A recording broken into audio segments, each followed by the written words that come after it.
very good Tuesday. Got a lot of work done.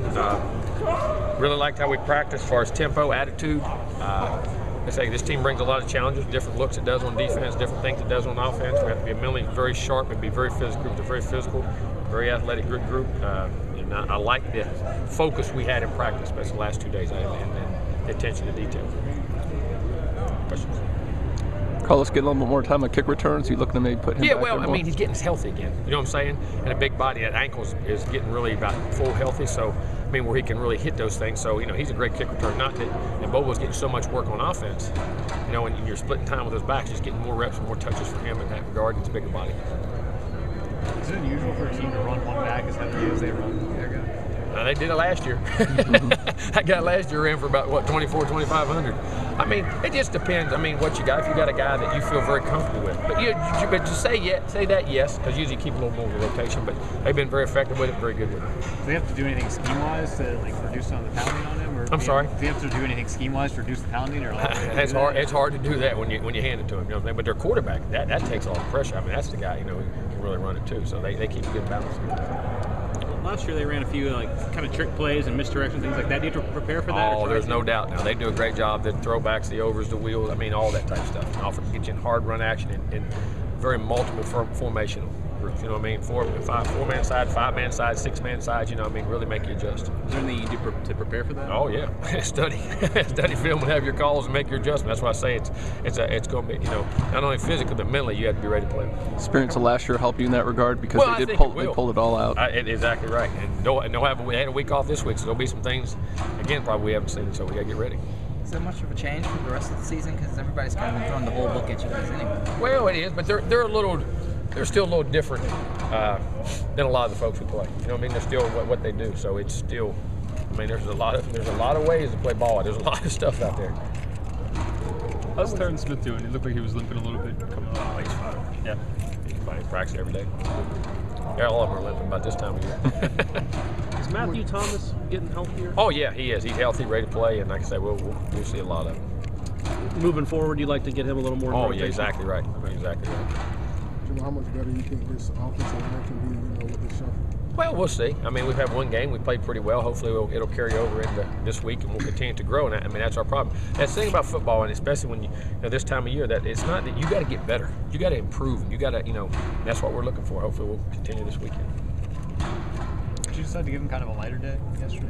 Yeah, because we got home so late. You get home to 5 o'clock in the morning, and the 48 hours after recovery, after you get done playing, is very critical. So, they didn't get much rest. So, getting back in this time of year, late in the year like that, I use my GPS things and where we're at. But I was engaged that I would have done no matter what. And, that's when we get home that late, try to get them Monday practice. Lorenzo was out? I'm sorry? Lorenzo Featherston was out? Yeah, he was still banging. The doctor's still evaluating him.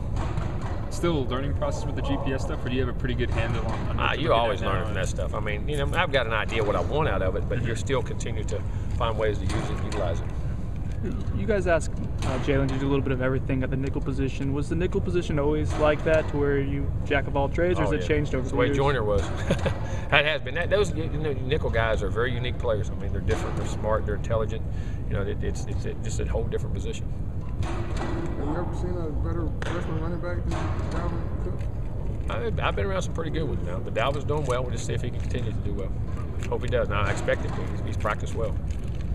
Going back to the nickel position, has it changed in the fact that people are putting better players there? Because it used to be kind of like just that third cornerback, but it seems like with you guys with Joyner and Ramsey are putting better players. Other teams I've been on, we did a lot of that, but it also their capacity to learn is also very valuable in there, because like you say, you're playing it's really a linebacker position. So how your run fits are, how those things are, but it makes it nice when you got a guy of that ability. And a lot of people put those athletic guys in the slot. We just feel that's where we want to put one of our better guys. For NFL teams, they play their nickelback more than a third linebacker a lot of times. Oh, most of the time you do. And in college football, you do. We were in nickel probably 70% of the time last year. When you look at it, it's just the nature of the game is spreading out. So you got to get athletes to be able to cover. Are you overall happy with the production of the receivers? Yeah, I think they're doing a nice job. I really have. I think they're growing and evolving into some really good players and making a lot of plays in some big times. Do you see that when you recruit a guy that can fit in that nickel role, or that star position? You try to evaluate that, because it's not only size. You got to have quickness, change of direction, but then physicality and intelligence. If we recruit all of our guys, we try to place guys and see where we think they fit. And that's why I say it's not always about recruiting. There's so many good players out there, you know what I mean, and how they fit within your organization and your system is very critical. So that's why somebody said, well, you could take, that guy, he could play here, but maybe we have 2 of those and we have to have 1 of those, you know what I mean? So, I mean, you know, it's just how that fit goes. A lot of times you just get an athlete who could fit that until you get them here and really do. You don't know whether exactly they're going right. And those guys in there have to be extremely instinctive. They have to be very instinctive.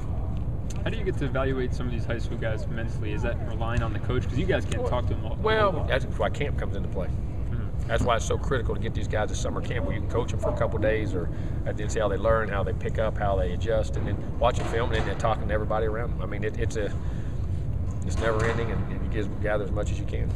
How much of a player do you need to see if they have those instincts like yourself? Excuse me, how much what? How much of a player do you need to see in those drills and kind of things to see that kind of instincts? Well, I mean, that's why you try to put them through it. We have a set of things, how we teach guys. We teach them just like we do our guys. That's why we run our camp, just like we do our coach it, do it exactly like we do our system. So that way we can try to make that evaluation and teach them in the process. It's not always about our camp's not about recruiting. I mean, we make evaluations, but at the same time, we want to help every young man get better. When did you start thinking about Jalen for that star spot? Was that even when you were recruiting him? Yeah, and early, he knew he had the capability to be in a corner and safety, and then once he got him, we saw some of his intangibles and things he did. We felt very confident, especially after that first year. You know, that's what we wanted to try first thing next year, after, going into that spring. Jimbo, when you were recruiting Rashad, what did you hear about him from the people close to him? Was he, I guess my question is, has he always been this kind of kid? Yes. To answer your question, very reliable, very quiet, but very productive, team lead. I mean, just all the things he's doing now, it's kind of been the MO on it all the way through. Even as a 17-year-old? Yeah. I mean, his demeanor really, very unique. Can you attribute that to anything other than just the way he's wired? Or? The way he's wired and the way he's been brought up. Big family. You don't usually lobby for kids for awards, but I mean, Politnikov, do you see? I mean, is he deserving of that? Yeah, I mean, like I said, I don't know all the guys that are out there. Yeah. But I'm glad he's on my team, and he's a very unique one and very deserving of that. And hopefully, if we continue to play well and he plays well, he'll have an opportunity to win an individual award.